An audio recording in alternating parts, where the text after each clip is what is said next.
As the presidential election looms in the United States, many Democrats are racing to become the next title contender against incumbent President Donald Trump. Many candidates join the race during the campaign process, but only a few of them have managed to remain in the field. He had promised that every time. All of them have different views on the economy, foreign policy, healthcare, climate change, and many other topics, and they have clashed with each other on various occasions. These are the names who still have a chance to face Donald Trump in the 2020 presidential election. Joe Biden. We need someone to take office this time around who on day one can stand on the world stage, command the respect of world leaders from Putin to our allies. Biden, the early Democratic frontrunner in opinion polls, entered the race in April, opening his campaign with a swipe at Trump. Biden, 77, served 8 years as President Barack Obama's vice president and 36 years in the U.S. Senate. The question is, he stands at the center of the Democratic debate over whether the party's standard bearer should be a veteran politician or a newcomer, and whether a liberal or a moderate has a better chance of defeating Trump. Is in fact able to be covered. Put your hand up. Biden, who frequently notes his middle-class Joe nickname, touts his working-class roots and ability to work in a bipartisan way. Elizabeth Warren. Senator Warren, you would be the oldest president ever inaugurated. I'd like you to weigh in as well. I'd also be the youngest woman ever inaugurated. The 70-year-old U.S. Senator from Massachusetts is a leader of the party's liberals and a fierce critic of Wall Street. She was instrumental in creating the Federal Consumer Financial Protection Bureau after the 2008 financial crisis. These are things Democrats. Her campaign has surged in recent months, equaling Biden in some polls. She has focused her campaign on a populist anti-corruption message, promising to fight what she calls a rigged system that favors the wealthy. I know that I have made mistakes. She has released an array of policy proposals on everything from a Medicare for all health care plan to breaking up big tech companies to implementing a wealth tax on the richest Americans. Warren has sworn off political fundraising events to back her campaign. And win. Bernie Sanders. And the reason we are going to defeat Trump and beat him badly is that he is a fraud and a phony, and we're going to expose him for what he is. The U.S. Senator from Vermont lost the Democratic nomination in 2016 to Hillary Clinton, but is trying again. For the 2020 race, Sanders, 78, is fighting to stand out in a field of liberals running on issues that he brought into the Democratic Party mainstream 4 years ago. It's the man people.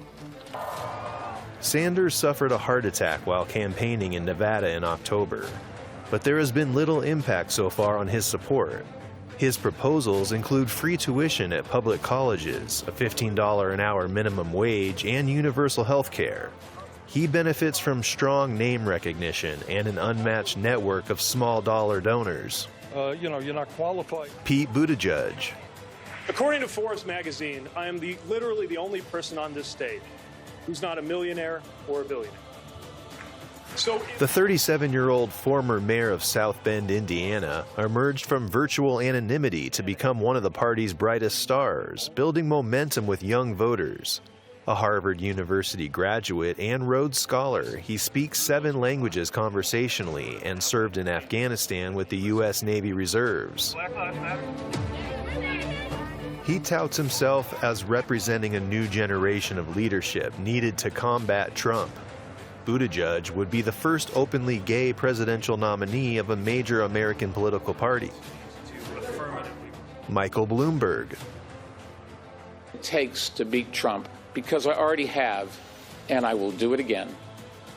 Defeating Trump and rebuilding America. Former New York City mayor and billionaire media company founder Michael Bloomberg, 77, formally announced his candidacy in late November. The move was an about-face for Bloomberg, who had said in March that he would not make a run for the White House. Ranked by Forbes as the 8th richest American with an estimated worth of $53.4 billion, Bloomberg will have the advantage of being able to self-finance his campaign and pour millions of dollars into advertising and hiring staff. Changed by an economy that is... He has won allies in the Democratic Party with his advocacy and philanthropy on climate change and in fighting gun violence. Bloomberg served as mayor of New York, the United States' largest city, from 2002 to 2013. We don't burn anything. Amy Klobuchar. Women are held to a higher standard. Otherwise, we could play a game called Name Your Favorite Woman President, which we can't do. The U.S. Senator from Minnesota was the first moderate in the Democratic field. Klobuchar, 59, gained national attention when she sparred with Brett Kavanaugh during his Supreme Court nomination hearings last year. Tell me that a woman can't be... On the campaign trail, the former prosecutor and corporate attorney has said she would improve on the Affordable Care Act, popularly known as Obamacare, but adding a public option, and is taking a tough stance against rising prescription drug prices. Show host. They've had it with some... Tulsi Gabbard. As president, I will take your hard-earned taxpayer dollars and instead invest those dollars into serving your needs. The Samoan-American congresswoman from Hawaii and Iraq war veteran is the first Hindu to serve in the U.S. House of Representatives and has centered her campaign on her anti-war stance. Aloha! Gabbard's populist anti-war approach has won her fans among the far left and the far right, and she engaged in a Twitter war with Hillary Clinton, who she called the personification of the rot in the U.S. political system, after Clinton suggested Gabbard was being groomed for a third-party run at the presidency. This is something that... Tom Steyer. Let me remind everyone that I'm the person who started the need to impeach movement over 2 years ago.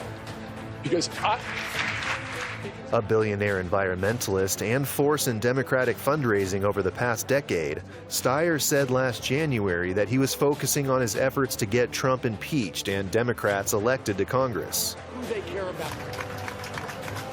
Steyer, 62, reversed course in July, saying other Democrats had good ideas, but we won't be able to get any of those done until we end the hostile corporate takeover of our democracy.